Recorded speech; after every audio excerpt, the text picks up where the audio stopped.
do make use of Twitter with their books, okay? Facebook with their books? Any other social media platforms? A website.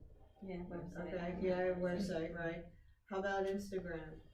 Because that's another one that people say you sell your books through that.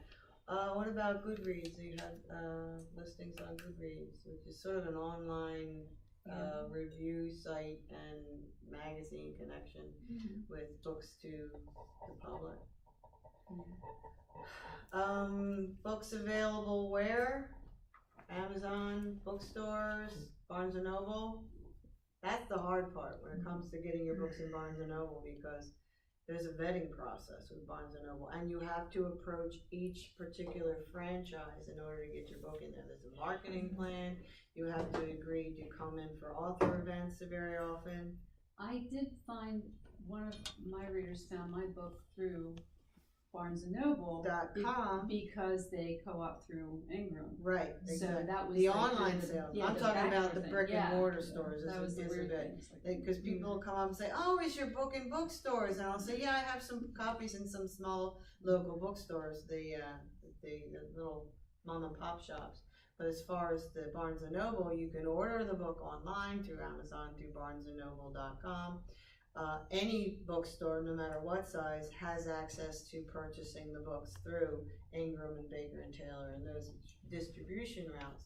But Carrie, you mentioned about the person-to-person sales being the most successful. But social media obviously is a way of sharing, except that it's kind of understood that you don't post every 2 days, buy my book, buy my book, Right. buy my book, or Right. I got a new one coming on, I got a new one coming on, buy my book, put a pre-order in, blah, blah, blah. It's not that really, that you're gonna turn heads and turn minds away from you, but creating a brand or a community. A lot of authors will post blogs that has some relation to the books that they write. Self-help books, autistic blogs, blogs having to do with health and nutrition. My storytelling site, I've got little bits and pieces of bibliographical information on storytelling. I do workshops, I do nature programs, I do the storytelling programs, which tie into Rabbit's Tail. Wow. The sci-fi books, even the young adults, I'm not quite sure. Like with you, Carrie, it's sort of hit or miss. Sometimes one thing will work, other times it'll bomb, so you're always consistently adjusting your sales pitch and your venue where you're going to have your books. Somebody had mentioned crafts. Sometimes you kind of expand your repertoire into other areas as well. To say, okay, well, you can talk about the books, but while you're at it, you're going, "Ooh, these are nice. Can you are these for sale too?" So it's sort of keeping your mind open as to where the avenues might be, finding your niche specifically for your particular book. But you as a brand having a blog or having a website or having some more universal draw to bring people in, and then saying, "Oh, and by the way, I have this book for that and that book for that." So we're always working creatively in some way. Anybody else? I would say if you consider the Twitter route, and not that I'm very good at this because I'm not, but the one benefit of it is, to your point, if you start to network and you start to follow people that are interesting to you, that post things that are interesting, they have people that are following them. Right. So I think of Twitter as like social media for people with very short attention spans. Short, sweet, to the point. So it isn't, pages and pages of, this is my dog and this is my brother and we're having wine. But you could really just focus and make comments on current events. And I would say this, if you can weave what you've written to resonate with what's happening in the world right now, that's a home run. Excellent. I haven't quite figured out how to do this yet, but that is really truly a home run. Yeah, it's a good thing.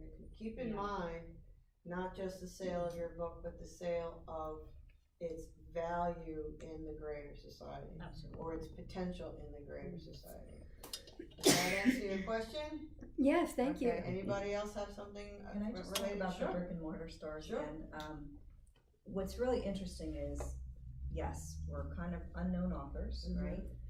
Because we went a different route, not the traditional route, but when I would pick up the phone and I would call the bookstores and I would get the right person, the marketing person, if they would agree that they would bring me in for a book signing, they would bring my books in. And that's the only time they would bring my books in. So you bring it in, but you have to set up the book signing and be there, and then they would order them through Ingram, and they would be there. But I wouldn't make a lot of money, but I would get recognition. So that was fun, and it was a way to do it, but it wasn't the way I made the most money. So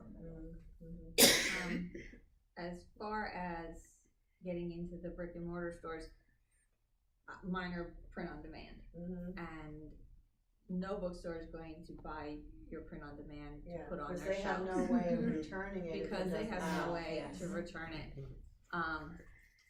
Interestingly enough, if you do print through Ingram, you can choose to accept returns.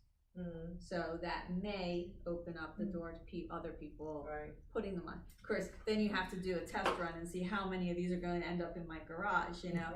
Because my thought process is there's probably not many, because they're not going to buy, 100 books of an unknown author. They might buy 3 or 4.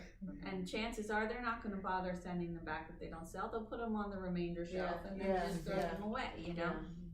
And the other thing is the value of space in the bookstore. Right. You'll be lucky if it gets onto the right section of the bookstore. Exactly. And then you'll probably be extraordinarily lucky if at one point the cover's actually facing out. Right. Rather than all they see is this black spine with words on it. But because they're POD, when I did my book launch, I did it in a local bookstore, and they would only do it, what's the word? Where Consignment? Yes, consignment. Okay. Oh, yeah. So I had to bring the books, Right. and then we did, I think it was a 60-40 split. I literally lost money on every single book because the 60-40 split was exactly what I paid for the book. Right. So, but you have to pay for the shipping and you have to pay for the taxes. And so I actually lost money on every book, which actually I didn't care because it was to my launch. I just wanted to get them out there. Right. I only sold 15, so it wasn't like I lost a lot of money. This book, talking about goals, for me has always been about getting the copies out there, getting my name out there. It hasn't ever been about making a ton of money. So I was happy to have a nice book launch, and it went well. But consignment, you're probably going to lose money on any sale for consignment. I think if I was going to do consignment with anybody else, I would try and negotiate a 70-30 instead of a 60-40 because otherwise it's just not worth putting them in there.